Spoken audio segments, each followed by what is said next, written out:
I am Liu Nian.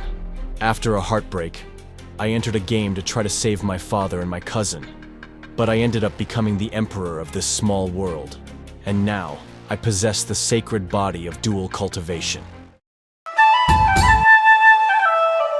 On a night, a young man walks down the street, sighing, reflecting on yet another failed job interview. He wonders when his life will finally take off. This young man is Liu Nian, the protagonist of this story. He is a university graduate and has already been rejected 18 times in job interviews. Despite this, he has a beautiful, caring, and attentive girlfriend. They met on the university campus, and she is always there to comfort him when he feels exhausted. Liu Nian tries to forget the frustrating interview, because today marks 3 years of their relationship, and he plans to surprise her. As he leaves the house, he spots a parked car rocking back and forth. He hears some voices and feels that one of them is familiar. As he approaches the vehicle, he sees his girlfriend at the window. She turns inside and says that her boyfriend is outside. The man inside the car tells her to keep going, saying that this makes the situation much more exciting. Liu becomes completely furious upon seeing that scene. At that moment, his mother calls him, and he wonders why she would be calling at this hour. When he answers, she informs him that his father and cousin are not doing well and had to undergo emergency surgery. He asks his mother not to panic and says he will get there as soon as possible.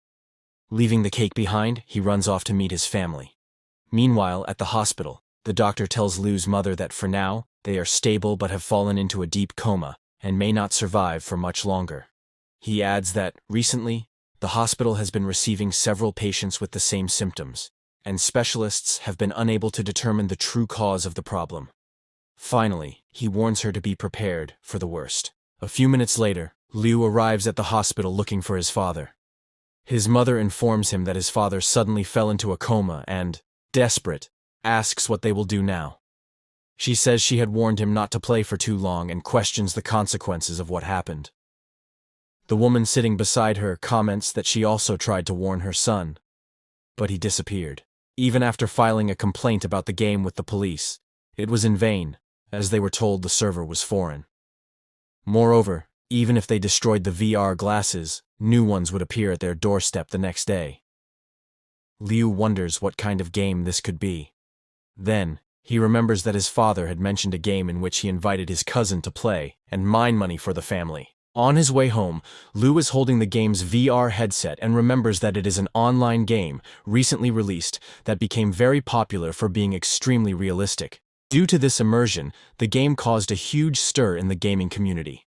However, his father and cousin fell into a coma after playing it. Because of this, he decides to solve this mystery on his own. When he puts on the headset and enters the game, a welcome message from the system appears. 5 hours later, on Iron Mountain in the wilderness region, a ghost appears searching for a man. It asks for the weapon he received in the beginner's package, and no monster would be able to survive an attack from it. After defeating the ghost, Liu gains some XP, a few coins, and a cultivation stone. He comments that the coins were few, but the stone grants 300 cultivation points, which makes him very happy with his achievement. While collecting his reward, he thinks that, although he hasn't fully understood the game's mechanics yet, so far, it seems that all he has to do is hunt rare monsters outside the city. However, suddenly, he is struck by a purple lightning bolt. He wonders which cursed mage dared to ambush him right after he left the novice city. The people approaching him comment that a level 10 beginner hunting monsters outside the city must be a complete idiot. Another suggests killing him right away to take the rare cultivation stone. They surround Liu, and one of them asks if he is enjoying his time outside. A girl begins to mock his equipment, while another player claims he will show the power of a superior player. Liu steps forward, declaring that it won't be so easy to intimidate him. Then, he uses a stink bomb he got in the beginner's village and takes the opportunity to run while his opponent is trapped in the stench curtain. He feels relieved for having bought all the items from the beginner's village, as they helped him survive.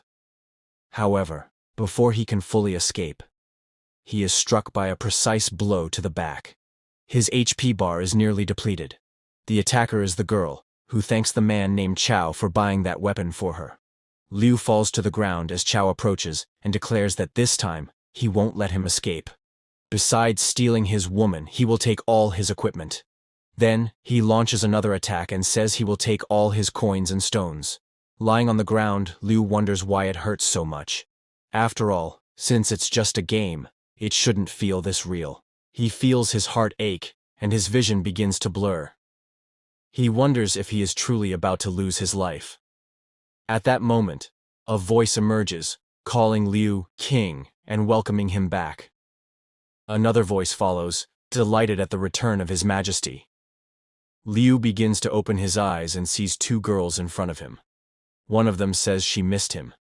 Seeing this, the protagonist realizes that he has not returned to the novice village, and has no idea where he has ended up. He wonders who these two beautiful girls are, as they do not seem to be players. Then, suddenly, another girl appears, pushes the other two aside, and asks if he remembers her. She approaches and introduces herself as Su Daji, saying that she will finally be able to bathe with him again.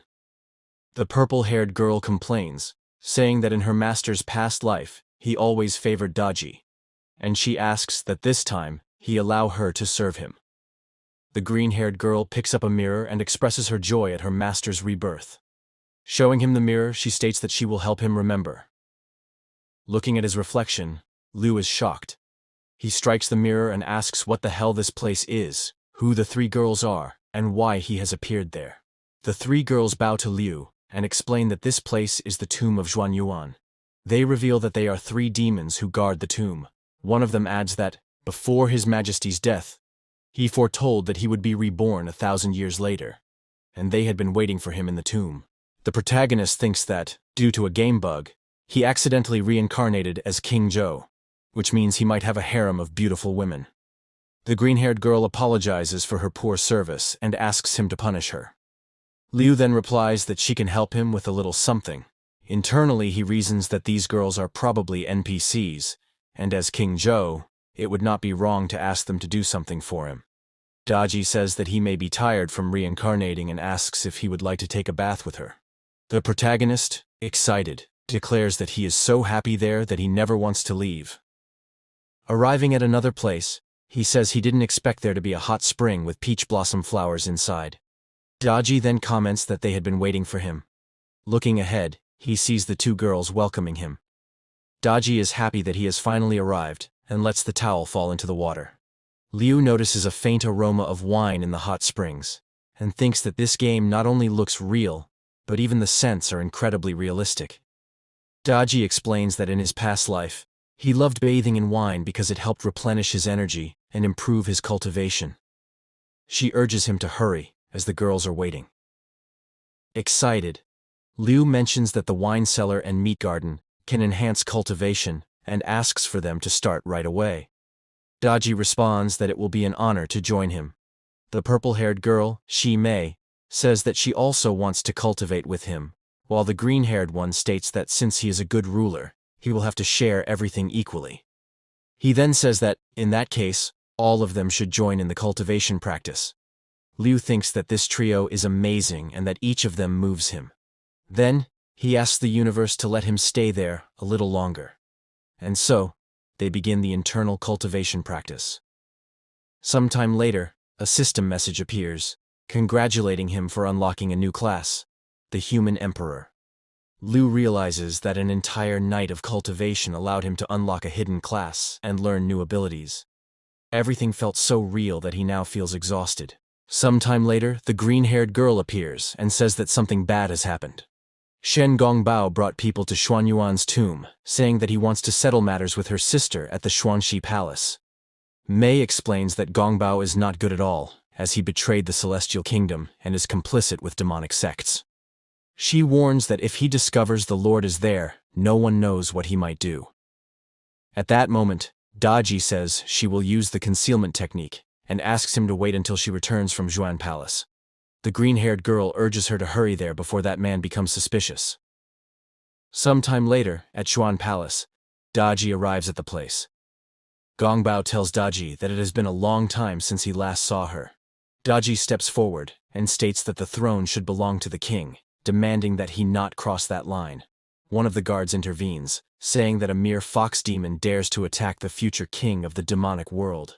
Daji glares at him and attacks directly. The guard asks her to wait, not to be rash, and to listen to what Gongbao has to say. Daji stops and orders him to speak quickly. Gongbao stands up and remarks that the emperor's soul dissipated 1,000 years ago. Yet Daji is still so in love. He reflects that, even after all this time, her cultivation power has not diminished, and for this reason, he wishes to win her over. He then begins to explain that ever since the primordial Lord of Heaven and Jiang Ziya designed an online game and transported humans to a small world for training, talents have been selected to ascend to the celestial realm. Meanwhile, humans leave puppets in reality to continue their lives. Since this game contains many elements of popular games and is extremely realistic, more than 1 million players have started playing since its release. Gongbao reveals that he has learned that players can be reborn without damaging their real bodies. But due to a conspiracy, the game's mechanism was adjusted, connecting the demonic world to the small game world. Several demons began invading that world and disguising themselves to collect human essence. When this happens, the player's puppets fall into a coma. Zhang Bao reports that he has already made expeditions to this world, and that some humans who encountered the demons were drained. He suggests transporting more humans to this small world to harvest their essences. This way, they will gain more power, be able to break the barrier, and unify the 3 realms, making this goal attainable. The protagonist hears everything and is shocked to realize that it was not just a game. He understands that some NPCs in the game are actually real and disguised demons, leading him to suspect that his father and cousin may have encountered one of these fake NPCs. Gongbao then recalls that before dying, Emperor Xia told Daji that he would return after 1,000 years. He asks if there are any clues about this, and continues explaining that the essence of the human emperor is extremely precious. If they manage to devour his soul and essence, the cultivation of the demonic sect leader will increase significantly. Even knowing that Daji is in love, Gongbao urges her to understand the gravity of the situation. Daji states that there have been no abnormalities recently, and that even if the emperor were to reincarnate, he would not remember anything and would not return there. Gongbao tells her that the celestial realm has kept them trapped in that tomb for 1,000 years, and that if they help him find the emperor, he will ensure their freedom. He then takes his leave, stating that he will patrol some areas of the game map and will not waste any more time there.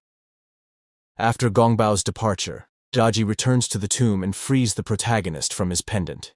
He declares that he must stop Gongbao, as thousands of people could die if he succeeds in his plans, and the demonic realm would invade the real world.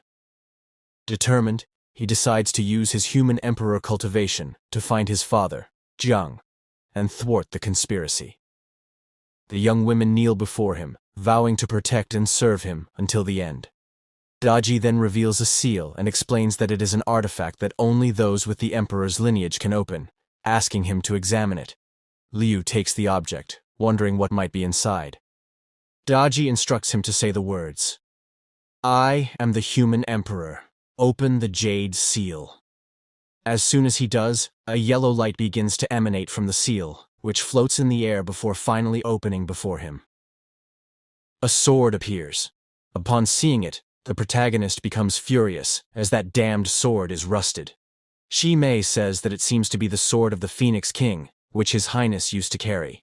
She explains that the aura of the Phoenix Dragon's sword is fierce, capable of breaking through an army of 1 million men, but it requires a large amount of rare materials to be activated.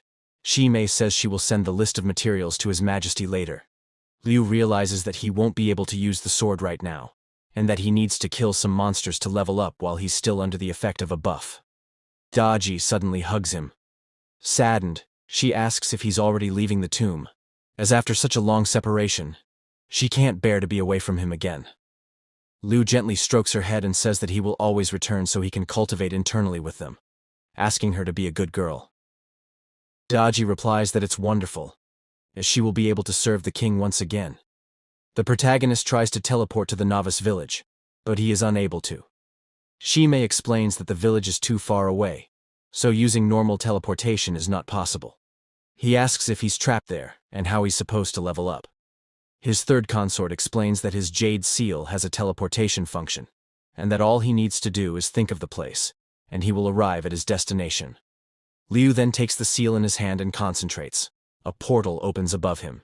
His consorts bow and bid farewell to their lord. Finally, he returns to the village of novices. Tired, Liu says he'll try to kill some monsters later, but at that moment, a crowd of people runs toward him, saying that the world boss has appeared.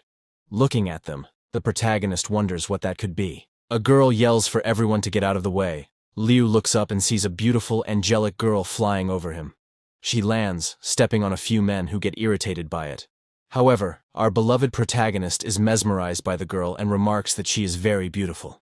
He watches her from a distance and remembers that those wings were a super rare item that increased speed.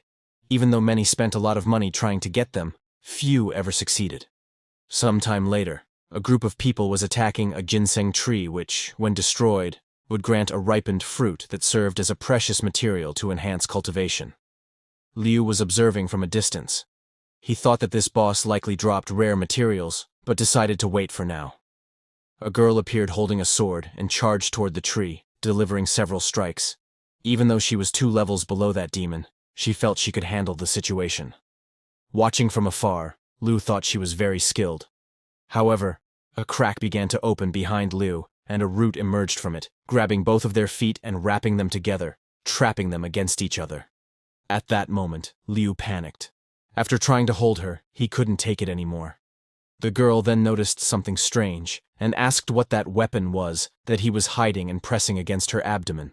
Liu, stammering, said it wasn't what she thought. It was just because she had been moving too much and things had gotten awkward for him.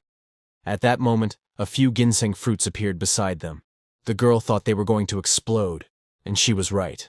The fruits exploded on top of Liu, melting her clothes. Trying to pull himself together, he asked her to think about the magical items they had, as a second wave of explosions was approaching.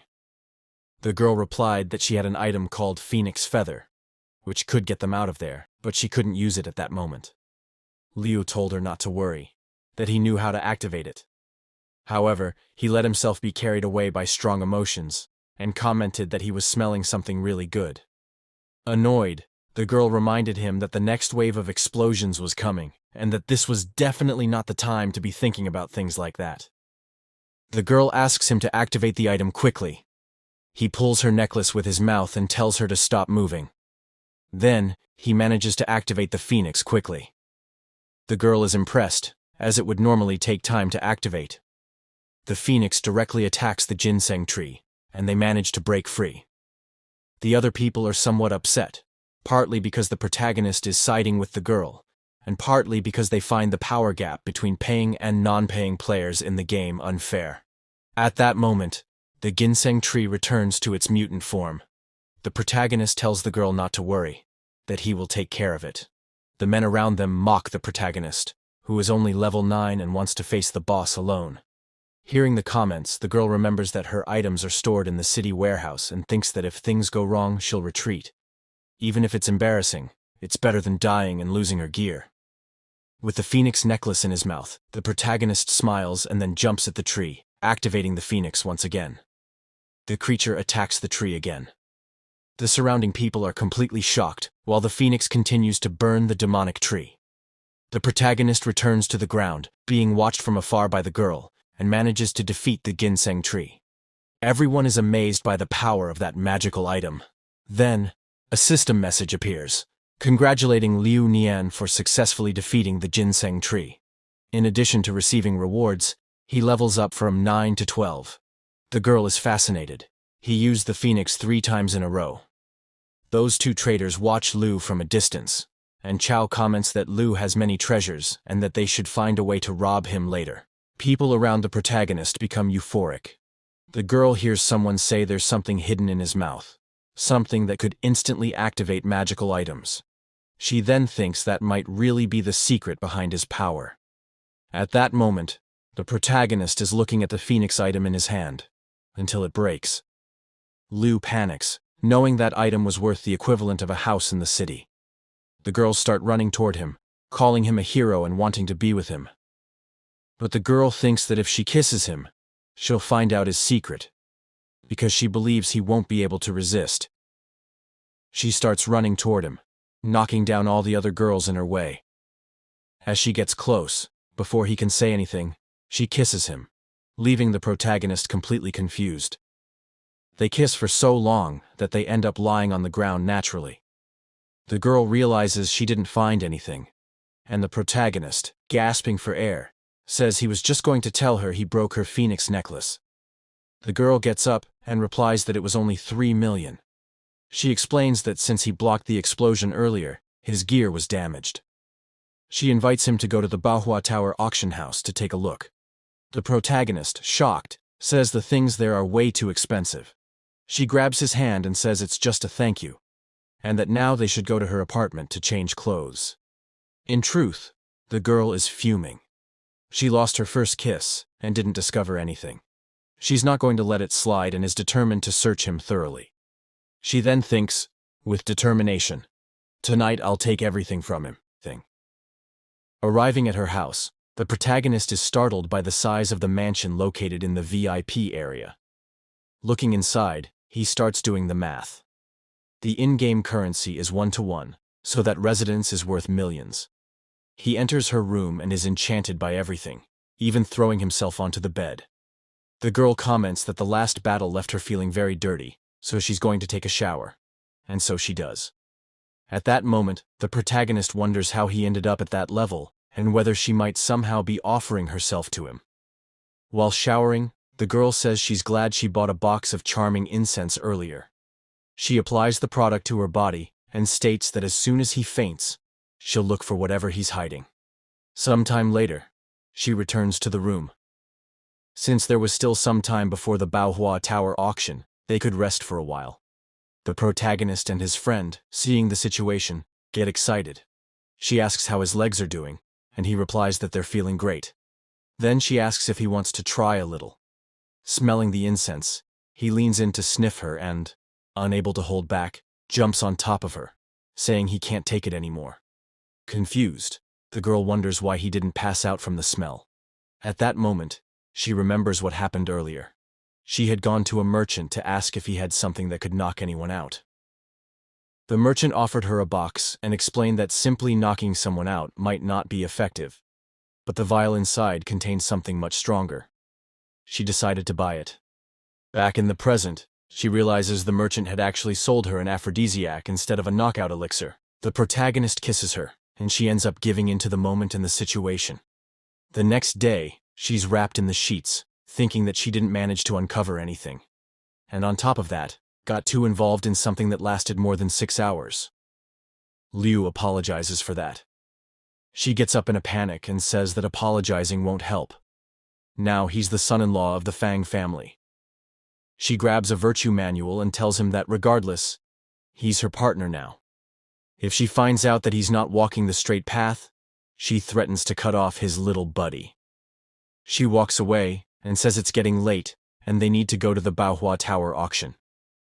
At that moment, she collapses to the floor, and he, worried, asks what happened and if she's okay. She turns to him and says, "It's all his fault." Liu apologizes again.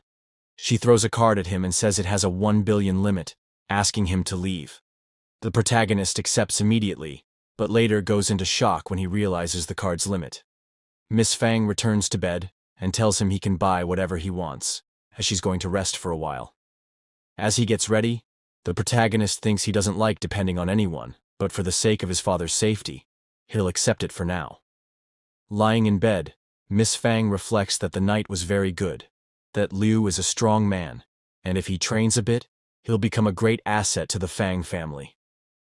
Sometime later, upon arriving at Manhwa Tower, Liu thinks to himself that just the entry fee is 1 million. He wonders if this is the world of big spenders. At that moment, he notices someone familiar nearby. It's his ex-girlfriend, together with her current partner. Chow asks why a beggar is trying to enter the auction. The trader mocks the protagonist and says she was very lucky to have chosen Brother Chow. Otherwise, her life would be a mess.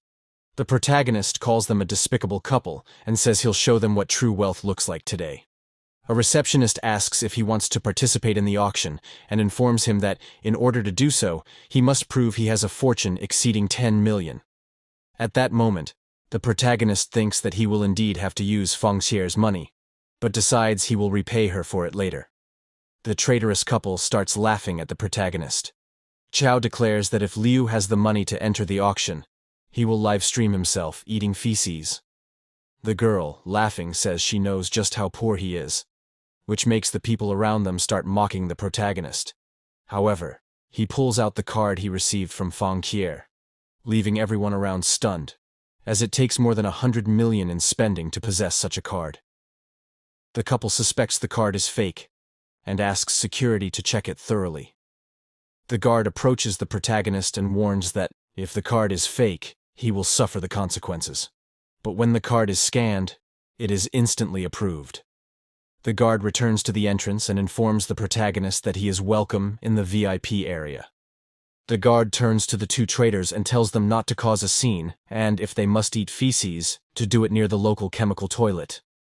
The two are left speechless, while the people around laugh at them. Even so, they stand up and walk toward the auction entrance. Chao claims that Liu will pay for making them go through such humiliation, but they are stopped as the entrance is exclusive to VIPs, and they only have a standard gold card. Chao glances to the side, sees the size of the line, and thinks it's the worst day of his life. The girl is furious that Chao couldn't get into the VIP area with her, and having been humiliated by Liu, decides she needs to find someone much richer. Sometime later, inside the auction room, Liu is seated, reflecting on the rumors he heard about treasures and cultivation techniques often auctioned there. Meanwhile, Chao watches the protagonist from a distance and assumes he must have stolen or obtained that card illegally. At that moment, the Madame of Baohua Tower asks for everyone's attention and announces the beginning of the session. She presents the first item, an ice jade incense, a high-level artifact refined with essences from various rare fragrances. When used in battle, it restores 50% of the user's health. The starting bid is 1 million, with minimum increments of 100,000. Several bids begin. Chao stands up, offers 2 million, and says he'll give it as a gift to his girlfriend, because, unlike a certain someone, he knows how to choose presents, even after 3 years of dating. Smiling, he mentally challenges the protagonist. Liu raises his paddle and offers 4 million. People around say the item isn't worth that much, as it's just a support artifact. Chao, at that moment, realizes he can't compete with someone who holds a gold-black card. The hostess strikes the gavel and closes the deal at 4 million. She congratulates the winner and announces the next item. Upon receiving the incense, the protagonist thinks it could save lives and is therefore worth every penny. The girl, now intrigued, wonders if Liu was provoked by Chao's words, and if so, she won't turn him down. The following rounds go by without any particularly special items, just as the protagonist suspected. Then comes the final round, featuring an item called the 9 Luminaria's Azure Dragon Cloak. The protagonist gets excited upon seeing it. The hostess explains that the item is made with the finest golden thread, imbued with the essence of dragon bones, and grants exceptional physical and magical attack and defense, turning its wearer into a walking powerhouse. The starting bid is 3 million, with minimum increments of 100,000. Everyone in the room shows great interest. Chao stands and places a bid. The girl praises him, while he only wonders what the protagonist will do next. Liu stands and announces a bid of 10 million. Everyone is shocked by the amount, with many reacting in frustration or anger. The hostess becomes interested in Liu, as she didn't expect to see such a big spender at a regular auction. She says she won't let him slip away, and finalizes the sale at 10 million. The protagonist turns to Chao and says, "This is what it means to be truly rich, and you're not even close to my level." Liu then decides that everyone who insulted him will pay. The traitor, realizing the situation, begins to think of a way to get close to Liu again, and decides that she will return to him. The protagonist arrived at the locker room of Baohua Tower. He felt very good in his new outfit, until his ex-girlfriend appeared at the door, saying she had made a mistake and wanted a second chance. Smiling, the protagonist asked if she wasn't with Jin Chao now, and why she was crawling back to him. The girl approached, apologized, and said she had made a mistake. Since they had not celebrated their 3-year dating anniversary, she intended to make it up to him that night. Looking at that viper, the protagonist thought that, at this point, she meant nothing to him anymore, and he had already seen far better. He then recalled his beautiful consorts. Rejecting the woman, The protagonist said that during their 3-year relationship, she had never wanted to do anything, claiming it would only happen after marriage. But with Jin Chao, it had been different. At that moment, someone arrived at the locker room door and asked why there was so much noise. Liu was surprised to see that it was the madam of Baohua Tower. She approached and asked if he had some time to talk that night. Avoiding looking directly into her eyes, the protagonist grew excited at the proposal. Meanwhile, his ex, fallen to the ground, watched the two of them. The madam then kicked the traitor, saying that a mediocre person like her should be content with cleaning the tower's bathrooms. Chao arrived at that moment, accusing the protagonist of being a fraud and bringing some guards with him. The men asked Liu to cooperate with the investigation and hand over his card so they could verify the account. Liu handed over the card, but mentally called out to Miss Fang, asking her to save him from any trouble. The pair of traitors gathered again and began mocking the protagonist. However, the guard announced that the card had been verified and was indeed registered in Mr. Liu's name. The protagonist felt relieved, mentally thanking Miss Fang for changing the account information just in time. Before leaving, the guard warned Chao that if he continued slandering others, he would be sent for interrogation. Irritated, Chao turned to Liu and asked how a rat like him could have obtained such a card and what trick he had used. Laughing, Liu replied that he loved seeing Chao so angry. Furious, Chao drew his sword, saying he would eliminate Liu. Confident, the protagonist challenged him, saying he wanted to test his new outfit. However, the lady of the tower struck Chao with her fan and stated that it was enough, threatening to eliminate him if he insisted on fighting inside Baohua Tower. Beaten, Chao realized it was better not to mess with her. As he and the ex-girlfriend reached the door, before they could say anything else, the lady of the tower kicked them out. Turning to the protagonist, the lady of the tower said he now owed her a favor and asked how he intended to repay her. Liu thanked her for the help and offered to buy her dinner. She refused, saying that dinner was not necessary, and suggested he come to her room to talk a little. Liu, remembering he had just spent the previous night with Fang Qier and fearing he would be exhausted, hesitated, asking if that wouldn't be inappropriate, as she seemed to be a married woman. Sadly, she asked if he was suggesting she was too old. Approaching him, she claimed to have far more skills than any younger woman. Whispering something in his ear, she left the protagonist desperate to escape, claiming he had something urgent to resolve. However, she stopped him, asked him to listen, and then pulled him into a kiss. While kissing him, she thinks she heard that he might have something hidden in his mouth, and she wants to search for it herself. She tastes the same flavor as her older sister, but wonders if her sister had not been sealed in the tomb of Xuanyuan. Then she thinks, if there's a trace in the mouth, there must be one elsewhere too. She kneels down and tells the protagonist that she will help him relax a little. She realizes it is indeed the taste of her older sister, as well as that of Sister Hu and Sister Wang. At that moment, the protagonist wonders if this is how the rich live. The young woman questions who else, besides Emperor Xin, could have had the services of her sisters. She had heard that Emperor Xin once worked at the Celestial Marriage Registration Office, but was demoted to the human realm for frequently missing work. The protagonist, feeling extremely hot and unable to hold back any longer, ends up setting off fireworks. The girl stands up and asks how it was for him, and trembling, Liu responds that it was incredible, absolutely fantastic. She then offers him a cell phone, saying that since he is new there, he might not yet have a way to communicate, and now he would have her contact. If he needed anything, he could call her, as Qingjuya would always be available for him. The protagonist becomes excited upon realizing that in that world there were also cell phones, as he thought everyone still used talismans to communicate. Smiling, she says that Liu is funny, because using talismans was something from ancient times. Nowadays, people use cell phones for distant calls and telepathy for close-range communication. She hugs Liu and asks if he would like her to teach him telepathy. Suddenly, a light appears in front of Liu. It is the Emperor's jade seal, making Ya certain that he must be the reincarnation of Emperor Xin. At that moment, she gives him a storage ring and explains that leaving a cell phone exposed could cause trouble. But with the ring, he could store it safely. He thanks her, and she responds that it's no problem. However, she then remembers her sister, who has been trapped for 1,000 years, and how her family had faced difficult times since then. The protagonist wonders if Ya might be working with Shen Gongbao, but the girl tells him to relax, as she would not betray him. The protagonist is surprised to realize that she was able to read his mind. She warns him to be more careful with his thoughts around powerful people, as they can see what is on someone's mind. The protagonist then starts praising her in every possible way. Embarrassed, the Lady of the Tower replies that he does not seem like Emperor Xin, and asks if all the time away had softened him. But she quickly asks him to stop joking, reminding him that the place was dangerous.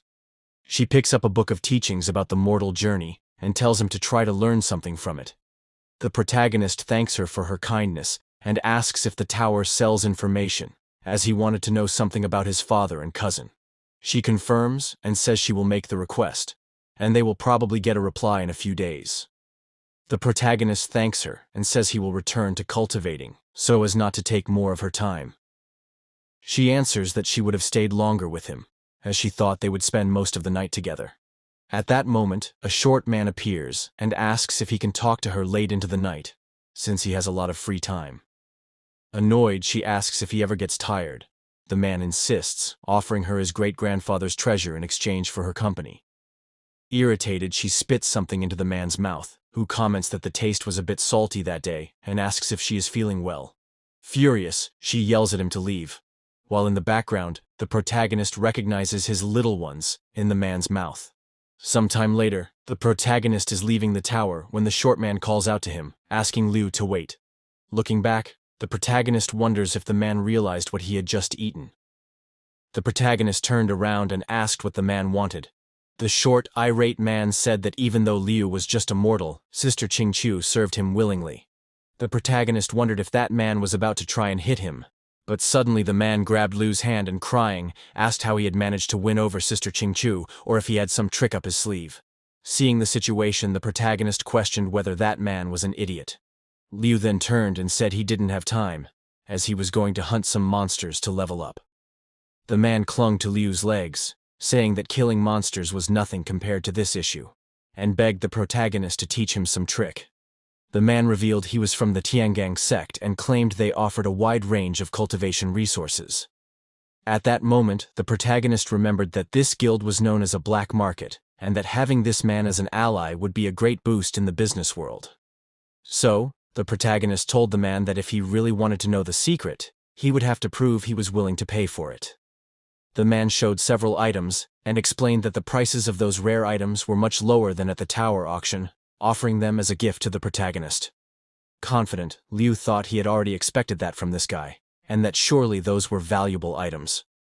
The man began explaining the full uses of the items and asked if Liu could now reveal his trick. Liu then offered a book, saying it detailed the art of intimacy between a man and a woman, including various techniques. The book also helped nurture one's essence, benefiting both body and mind. Happy, the man thanked the protagonist, and after reading a little of the book, he commented that it was indeed a definitive guide. Sneaking away, the protagonist thought that he had written down everything Sudaji had taught him in that book, and now he could level up a bit more. Elsewhere, in a local forest, the protagonist was surrounded by forest wolves. Probably over 100 in that place. Prepared with his new items, Liu said he was ready to crush them. He charged at several wolves and eliminated them all with a single blow. A system message appeared, congratulating him for reaching level 20. Sitting on the ground, the protagonist analyzed that the potions and talismans from the little man had been excellent, greatly accelerating his growth. However, he remembered that he still didn't have a class, and said he would head to the main hall to take a look. Arriving at the main hall, the attendant asked how she could help him. He replied that he had reached level 20, and asked if she could assist him in changing his class to warrior. The girl tried, but failed. The protagonist then asked if he could change to swordsman, but again it failed. The attendant apologized and said that the system indicated he did not meet the requirements for a class change. Desperate, the protagonist said that this was ridiculous, and asked why. Leaving the place, he wondered if it had something to do with his identity as an emperor. He then decided to return and ask Su Daji about the situation. Returning to the tomb, he noticed that his emperor form had reappeared. When Daji saw him arriving, She ran to him and said she had missed him. Liu replied that his boost was almost over and that he had returned to recharge it. He asked why he couldn't change his class. Daji explained that because of his imperial bloodline, he could not be compared to mere commoners. She then said that she would prepare a spiritual fruit, which had the power to raise his limits. But he would need to be conservative with special techniques for 3 days. Liu thanked her for this. His second consort appeared, saying that she too had missed him and was very happy to be able to serve him. Consort Mei commented that from now on, he shouldn't have a favorite anymore, but rather share his love among all of them. Daji explained that while he was away, they had channeled their cultivation to create a unique artifact for him. The protagonist became excited upon hearing this, and Daji asked him to follow her. The protagonist then came across a radiant red bed. Daji said that this artifact would make his cultivation twice as fast. Embarrassed, Liu said that this must truly be a precious treasure. The girls then climbed onto the bed and asked what he was waiting for to start cultivating. A long time has passed in cultivation, and a new disciple has been introduced. The disciple's name is Niu. She bows and says she is happy to meet the king. But at that moment, his phone starts ringing. The lady of the Baohua Tower was calling. She informs him that she has just received news of someone who was found collapsed near a pool, and everything indicates that it's his cousin. She warns him that the area is inhabited by strange monsters and that he needs to be careful. The protagonist thanks them and says he didn't expect news about his cousin so soon. He then grabs the artifact and quickly teleports away. Elsewhere, in the Tiwei Mountains, at Bibo Pool, the protagonist arrives and sees a great commotion ahead of him. One of the men says there's a rumor about a precious treasure in that area and demands that the fish NPC hand over the treasures. Crying, the fish man says he's just a simple NPC and asks how he could possibly drop items and rare treasures. The protagonist, noticing a strong resemblance between the catfish NPC and his cousin, wonders if it could actually be him or not. He then says, "Hey cousin." The fish NPC rushes toward the protagonist, grabs his legs, and crying, asks if he's really Liu Nian. The traitor couple starts laughing at the situation, because the fish NPC called the protagonist Big Cousin. Liu wonders why those two are always everywhere, but he ignores them and explains the situation to his cousin, along with the reason he entered the game. He asks where his father is. The cousin explains that he and the uncle fought some monsters until they reached level 20. But when they tried to change classes, something went wrong. Liu's father's transfer was successful, but he ended up being sent to Bibo Pool. The system said he is the reincarnation of Benpo Ben. Crying, the cousin begs Liu to save him. He explains that those people imprisoned him there and force him to play with the fish every day. Then, he suddenly stops speaking, frightened, and tells the protagonist to run. Something begins to rise from the water. It's a level 25 regional Hydra Dragon boss. The people nearby get excited to take down the regional boss. The protagonist, looking at the monster, says that originally, there wasn't supposed to be a Hydra there, and then he can only think of one thing. That monster must be from Shen Gongbao's group, which would be very dangerous. The people start advancing, and the Hydra boss stares them down, and, with a single blow, sends everyone flying. The protagonist's ex is shocked by the boss's power. After all, it was only supposed to be a mere level 25. The boss raises one of his hands and begins to drain the essence of everyone around. Laughing, he says that he was suppressed for 1,000 years, and that his strength was drastically reduced. With this essence, he will be able to regain his power. He continues absorbing everyone's essence until they are reduced to mere dry husks. He then orders his subordinates to capture the others and take them to his cave. His minions charge toward Liu and the others. The protagonist quickly grabs a scroll and activates 2 talismans to launch an attack. The scrolls envelop the attackers, who are eliminated within seconds. Liu turns to his cousin and asks him to pretend he's attacking the protagonist so he can escape. He promises he'll find a way to return and save him. The cousin agrees, and they begin to stage a fight. He shouts to the others that the credit is his for capturing the enemy. The protagonist's ex, in despair, asks how they're going to get out of that situation. Chao responds that he bought an electric fire cannon, and if his melee attacks don't work, he'll use it. He then draws the cannon and says he'll attack the boss directly. He does so, landing a direct hit, which causes everyone nearby to celebrate. Meanwhile, the protagonist and his cousin continue pretending to fight. Chao laughs, but the boss approaches him. Enraged, the Hydra declares that the attack failed. Chao looks up in fear, and the Hydra casts a spell on him, turning him into a girl. Confused, he doesn't understand why he was transformed. The boss says that his subordinates have been working too hard, and this would make things more interesting for them. The minions, excited, thank their leader for the great gift.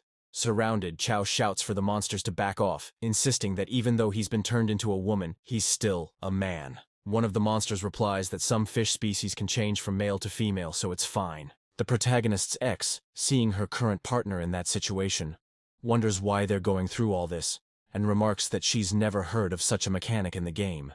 The protagonist and his cousin even start to feel sorry for the two. The boss then looks back and thinks that Bembol should have finished the fight by now. Chao asks if the two are working together. The protagonist's ex responds that they're cousins and are acting in coordination. The boss then turns to them and unleashes a powerful attack. The protagonist tries to defend himself, but is thrown backward. His HP drops to 0 at that moment, and he realizes that even with that gear set, he could barely withstand the blow. If he gets hit again, he certainly won't survive. So he uses the ice incense he bought at the Baohua Tower auction, which rapidly restores HP. Even at the risk of having his identity exposed, he uses the king's treasure to attempt a teleport, knowing that if he doesn't get out of there, he'll die. He desperately wanted to take his cousin with him. The Hydra monster realizes that this is Emperor Shin, and casts a spell to cancel the protagonist's teleportation. Liu, seeing this, thinks that it's all over. Preparing all his items, Liu decides that he is going to fight and that he doesn't want to be eliminated there. The demon Hydra says he will capture the essence of that mortal emperor and then launches a direct attack toward Liu. Due to the speed of the attack, the protagonist thinks it's all over, but his cousin jumps in front of him, defending him. He turns and tells Liu to run, thanking him for coming there to save him. Seeing his cousin wounded, Liu begins to cry. He remembers the time when the two of them used to go to cyber cafes, and his little cousin would defend him. A stinky fish like this is overestimating itself. Then he turns to Liu, who has his head down, and tells him that it's his turn now. Filled with rage, Liu declares that he will eliminate the demon Hydra. The demon, mocking him, says that he is just a mere human, and that it would only take one finger to defeat him. But before the monster can say anything else, Liu pulls out his talismans. However, the demon grabs the scrolls and burns them. Even so, Liu charges forward and says it's not over yet. He then unleashes a triple wind strike. He begins to attack with all the items he has, and each blow removes 1% of the monster's HP. Hydra's minions wonder why their master is being overwhelmed by a human. One of them questions whether magical weapons can be used infinitely. A few remaining people watch from afar, silently and anxiously. The confident demon says that Liu will never be able to kill him, for there is a vast difference between humans and enlightened beings, a barrier Liu will never be able to cross. But Liu, focused, declares that the monster deserves to be eliminated. Hydra asks the protagonist how he dares to challenge him with a rusty sword. Suddenly, the monster realizes it cannot move. Consumed by hatred, Liu cuts him in half. Hydra's minions are shocked by the scene and can't believe Liu managed to strike their master. The people who were being captured begin to rejoice at the possible chance to escape. At that moment, Liu thinks that he has already used everything he got from the pig man. And even though that sword is not fully forged, its hardness would already be enough. Seeing his imminent defeat, Hydra unleashes a massive power, and a shockwave pushes Liu far away. Once again, his HP drops to nearly 0. Hydra, now in an even more terrifying form, tells the protagonist that he will show him the enormous difference between mortal humans and enlightened beings. Everyone on the beach starts celebrating Liu's possible victory over the monster, but Hydra's minions start laughing and say that those people are celebrating too early. Hydra begins to transform into water. Liu, confused by what he sees, watches as the monster starts returning to his original form. He then declares that he will no longer give any chances to the mortal emperor. Liu realizes that the demon had sacrificed one of its snake heads to forge a new one. The Hydra demon declares that humans, like bedbugs, can still hurt him, but even if he wipes them from the earth, the hatred in his heart will never fade. Then, he launches a powerful attack on the protagonist, who has no energy or means to defend himself. Suddenly, a light appears in the sky, and a voice is heard from above, shouting not to harm Lucia. The Hydra demon looks up, confused, and at that moment, a massive golden dragon descends from the heavens and quickly eliminates him. A system message appears, congratulating Liu for defeating the boss of the dark faction, and he levels up from 20 to 24. He looks to the sky and sees a man riding a winged beast. He wonders how this man managed to defeat the Hydra demon with a single strike. This man was Wen Zhong, the great teacher of the Yinshang dynasty, who after his death was granted the title of the Nine Heavens. Wen Zhong lands before the protagonist, kneels, and apologizes for not arriving in time to save him. However, he expresses great joy at meeting him again. At that moment, two other figures appear in the sky, and, with lightning descending straight from the clouds, eliminate all of the Hydra demon boss's minions. Two beams of light descend toward Liu and Wen Zhong. A man introduces himself as Zhang Guifang, claiming to be the commander of the Qinglong Passage and a great minister of the Shang dynasty. The protagonist is left speechless upon seeing him. The third man introduces himself as Zhang Kui, also from the Shang dynasty. The protagonist throws himself to the ground, realizing that all these men had died in the battle of the Shang dynasty. Then, he stands, thanks them for their help, and says that he'll be fine. At that moment, the protagonist's cousin cries out for help. Desperate, Liu asks the men if they can save him. Guifang holds the cousin and gives him a healing orb, telling the king not to worry. Once he takes the pill, he'll be healed and become human again. A few minutes later, the boy gets up, says he's fine, and confirms that he has returned to human form. Liu deeply thanks General Zheng, who replies that there's no need for gratitude, as what he did was a small gesture. Wen Zhong comments that the souls on the list must fulfill their duties. Zhang Kui adds that they are bound to that list and hopes that the emperor will soon ascend to the immortal realm and help them break their chains. Liu agrees and says he will train intensely to reach the highest level as quickly as possible.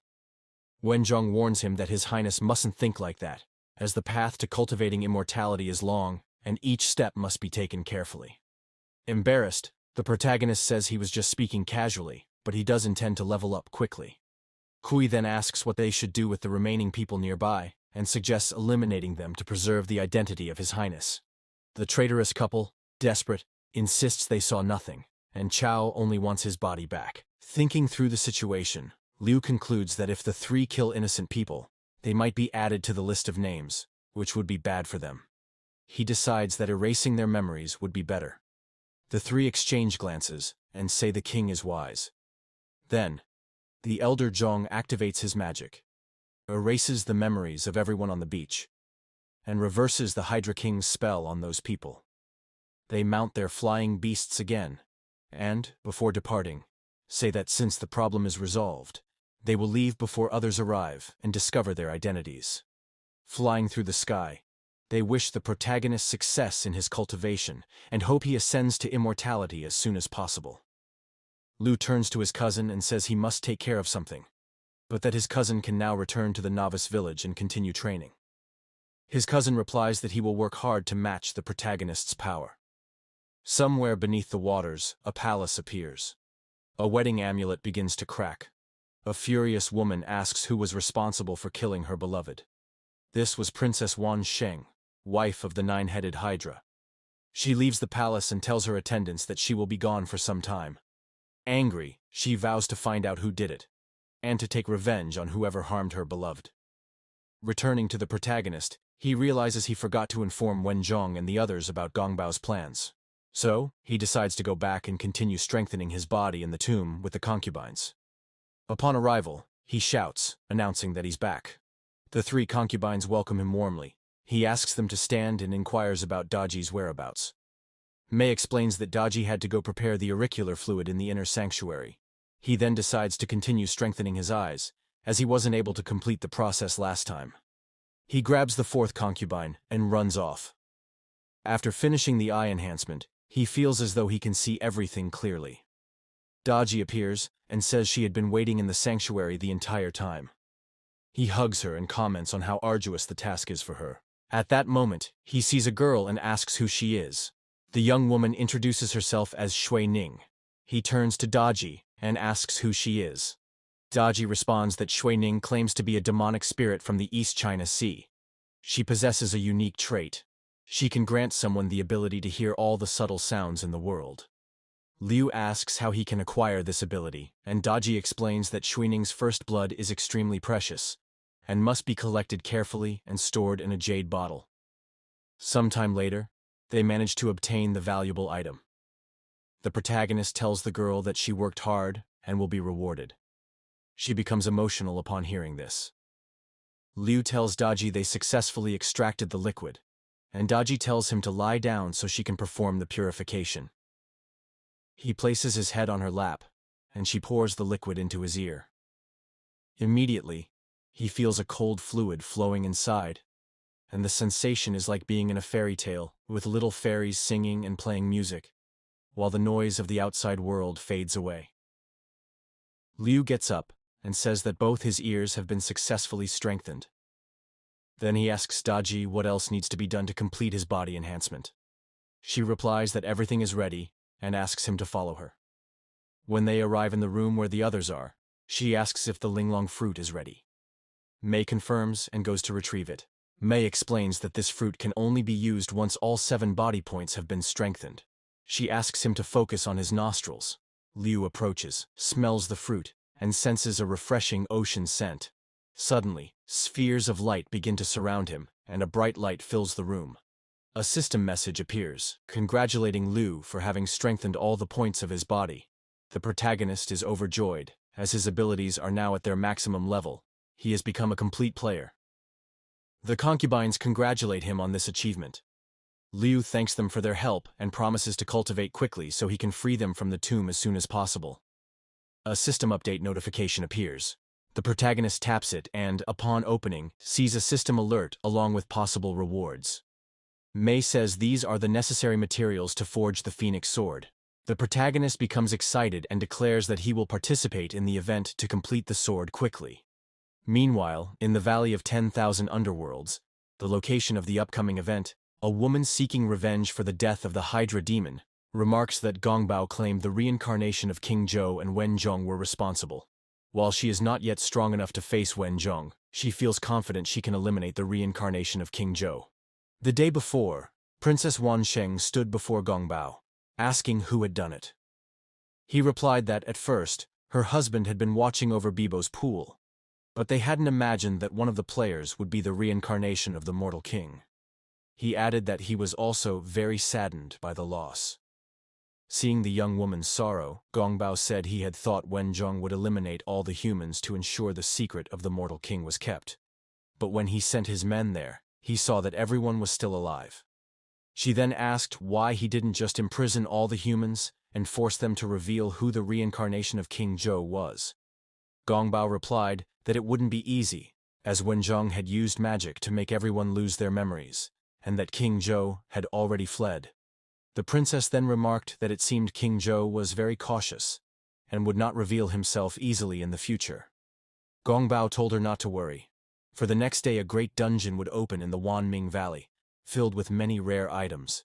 He was certain the king would be interested. Gongbao approached her and said that the blood of the human emperor was very important, and if she helped him, she would be rewarded with something very precious.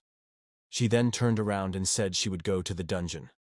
As she walked away, Gongbao thought about his entire plan and decided to let the princess pave the way for now. Then, he wished her good luck. Returning to the present moment, Princess Wansheng decides to disguise herself as an ordinary player to find out who the emperor is. Sometime later, the protagonist arrives at the location. He decides not to use the Phoenix longsword this time, so as not to be discovered, since the dungeon battle will attract many people. He then says he will gather a few items first. He takes out his phone and calls the pigman. The pigman answers, asking what Professor Liu Nian wants. Liu says he wants to buy some items to enter the dungeon. The little man replies that he'll send some new items so the protagonist can see if anything catches his interest. Liu thinks that since he can't use the sword, he'll pick a few items to replace it. Liu then pulls out his card and says he wants 50 of each item. The pigman confirms that he will send the items quickly. When the protagonist looks up, he sees a flying pig, and a system message appears saying his items have arrived. Upon opening the chests, the pigman explains that he sent a few extra intelligence items for the protagonist to use in daily life. The protagonist simply thanks him. Before hanging up, the pigman asks if there's anything else beyond the book he gave Liu. Liu replies that he's been very busy lately, but when he has time, he'll check if there's anything more. At that moment, Miss Fang arrives from behind the protagonist and asks if that's where he was. Liu turns around and says he was looking for her father, apologizing for it. She then asks if what she gave him was enough. Embarrassed, the protagonist asks if she'll also be joining the dungeon and who the people with her are. Fang Qie responds that they are her friends, Shu Meijiao and Shu, and they are looking for people to form their team. Meijiao asks if Fang knows that man. The girl replies that Liu is the fiancé of the Fang family and that he is very strong, suggesting they take him with them into the dungeon. Meijiao asks if he is Fang's husband, and she replies that he is just her fiancé. Liu then introduces himself and thinks that the people brought by Fang wouldn't be a problem. Shu says that the team needs a control mage, but that guy is just a level 24 adventurer who hasn't even chosen a class yet, so he'd be nothing but a burden. Meijiao says she doesn't understand how Fang Qie could have chosen him. The protagonist, looking at the two of them, wonders why they hate him so much. Another person appears, asking if she could join the team since there are still few members. It's a beautiful mage. Fang, upon looking at her, realizes she'd be the ideal addition to the group. Shu says the team lacks mages, and Meijiao states that since they're a team, they'll share the items equally. The supposed mage throws herself onto Liu and asks if he's ever been to Bibo's pool. With the power of his forged eyes, the protagonist sees who the woman really is. He answers that he has never heard of it. Knowing that she can sense his thoughts, he starts thinking of random things to confuse her. She then suddenly moves away from Liu and says he's a very strange guy. Annoyed, she says she has analyzed several men that day and none of them are any good. If she weren't afraid of the celestial patrols, she would have eliminated them all already. Fang grabs Liu's arm and asks why the woman is trying to seduce her fiancé. The protagonist apologizes and says they now need to focus on the dungeon. The woman then asks them to wait. Since they're short on mages, she requests to join the dungeon too. But deep down, she's plotting to eliminate everyone inside.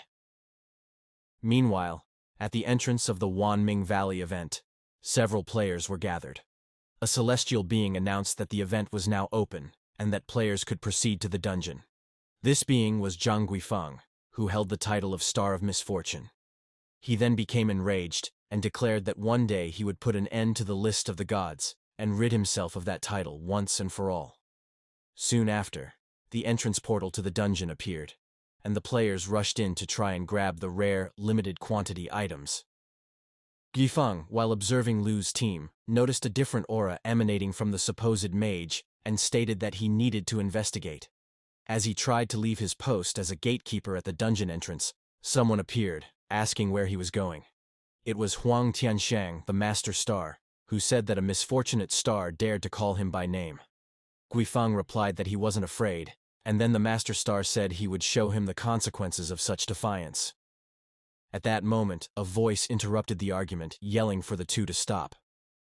The person continued, saying that this fight had lasted for thousands of years and that they still hadn't moved past it. He reminded them that they all now served heaven and must protect the world's order. Tianxiang bowed and said the third son was right, then left the scene. Meanwhile, Guifeng explained that he had seen a monster disguised as a player entering the dungeon and wanted to investigate but was stopped by Tianxiang. The third son responded that he had recently heard reports of monsters invading that small world and asked Guifeng to remain on guard there, as he himself would go inside the dungeon to investigate. Then, he quickly entered. Meanwhile, somewhere inside the dungeon, the protagonist and his team were passing through. Fang remarked that before entering the dungeon, there had been many people, but now, after entering, only a few remained. She asked what could be happening, and Liu replied that the dungeon had a unique system of random elimination at various points, and only those who reached the deepest layers could participate in the battle against the boss. Looking back, he thought that Princess Wansheng had stopped listening to him and had only entered because of the celestial guards and because Fang had argued with her outside. She probably didn't dare to read his mind again. He then explained that upon entering the dungeon, he tried to move as slowly as possible so Guifang would sense something was wrong. If he had revealed the princess's presence on his own, his ability to see real monsters would have been discovered by the enemies. His plan at the moment was to check if there were any more real monsters around. If they were just NPCs and were eliminated, they would reappear somewhere. But if it was a real monster, it would definitely have to be attacked directly. In the corridor ahead, Liu noticed that everyone there was just an NPC. Mei Zhao said she would lure some monsters so the mage could freeze and eliminate them. Shu suggested she use a blizzard to slow down the enemies. The mage stated that she would fight them now but would later eliminate all of them in the lower levels of the dungeon. Fang then asked everyone to be careful, as a new wave of monsters was about to appear. A large army appeared before them. Fang rushed forward to attack and demonstrate his new cultivation level. Shu and Mei Zhao also moved in to fight, while the mage attacked some NPCs with a hailstorm. Fang shouted that the attack was going well and that they would soon be able to handle the entire army. The protagonist decided that this would be the right time to try using the exorcist potion he had bought before entering the dungeon. However, even after the attacks, Liu noticed that the monsters kept appearing. The girls then realized that it wasn't an exorcist potion, but rather a monster-attracting potion. The mage appeared before them and quickly defeated all the monsters. The girls were overjoyed and praised the mage in various ways. After the thanks, the mage replied that it was just her job. But deep down, she thought she couldn't let the NPCs eliminate them, as they would respawn, and she wouldn't be able to drain their essence. Mei Zhao and Shu were furious with the protagonist, as he had nearly ruined everything. Fang pulled him away from them and said he had only used the item without realizing it was wrong, apologizing on his behalf. Then Fang told Liu to be more careful next time and read what the potion said. Liu agreed and apologized. Mei Zhao said she would let it slide this time, but next time, Liu would be expelled from the team. Shou called the mage to hurry up and told her not to pay attention to that idiot. Some time had passed, and they were walking around the area. Fang said that the deeper they went, the more likely it was for powerful monsters to appear. She then warned everyone to be careful.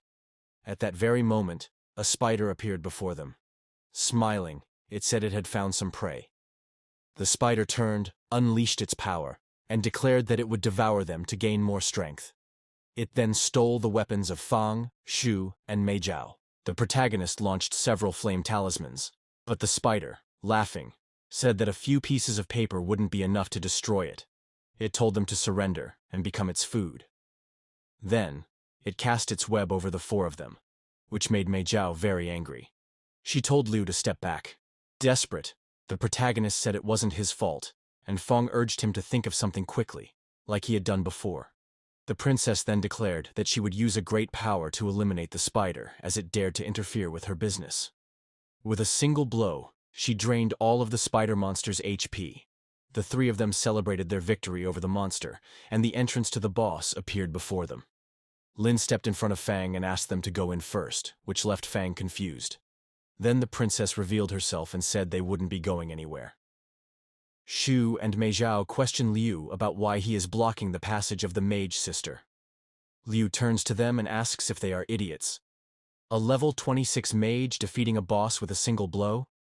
Then, he reveals that this mage is a monster who invaded that world, and that if she eliminates them, they will not come back to life.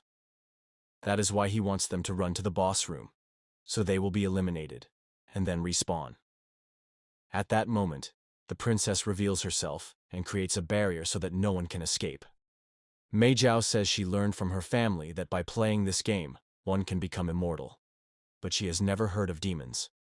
She asks if those NPCs were not created by Jiangxia, and if they do not harm the players. Shu recalls that one of her relatives sent her a message yesterday about this, but she did not expect to face a real monster today. Fang tells Liu that he misunderstood and that she will help him eliminate this demon and will reward him afterward. Shu and Mei Zhao also admit that they misunderstood and apologize. They say that if he manages to eliminate the demon, they will do anything for him. Shu grabs her weapon and shouts for everyone to use all their abilities, otherwise they will not survive. She hopes that what Fang said about Liu is true, and that he is really strong. At that moment, the mage attacks them head-on and says, "You ants, do you really think you can touch me, Princess Wansheng? You are seeking death." Then she unleashes a powerful attack towards them, causing almost all of the girls' HP to drop. Mei Zhao asks if this is the true power of a demon. The protagonist is impressed because just a single hand movement was able to cause so much damage to Fang and the others. The princess then says that any human who dares to insult her will be eliminated, and launches ice spears toward the protagonist. He uses one of the items he bought from the pigman, and a huge shield appears over them.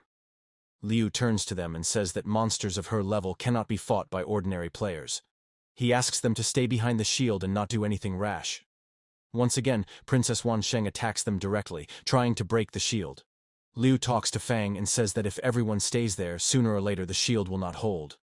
So, he decides to leave and fight the demon. Fang replies that he should not leave, and that she wants to fight too. Liu, with a serious look, says that he saw she cannot withstand the princess's attacks, and that if she leaves the shield now, she will only get in his way. Upon hearing this, Fang is shocked, starts crying, and says that from now on she will live and die for him, as she is already his real wife. Liu leaves the shield, looking back, and says it's all right. The other girls become desperate because if Liu cannot eliminate the demon, it will be the end for everyone. The princess, facing the protagonist, says they don't need to worry because she will finish them all together, and soon will absorb their energy until the very end. At that moment, from a higher place, the third brother watches them. He finds it interesting that a human is not afraid of the demon princess and wants to see the fight and how long it will last. The princess launches an ice attack toward Liu, who uses his stealth ability to dodge all the attacks. He then turns around, throws talismans, and uses his immobilization technique. After capturing her, he unleashes his fireball skill and then activates his ninja ability, attacking from multiple angles at the same time.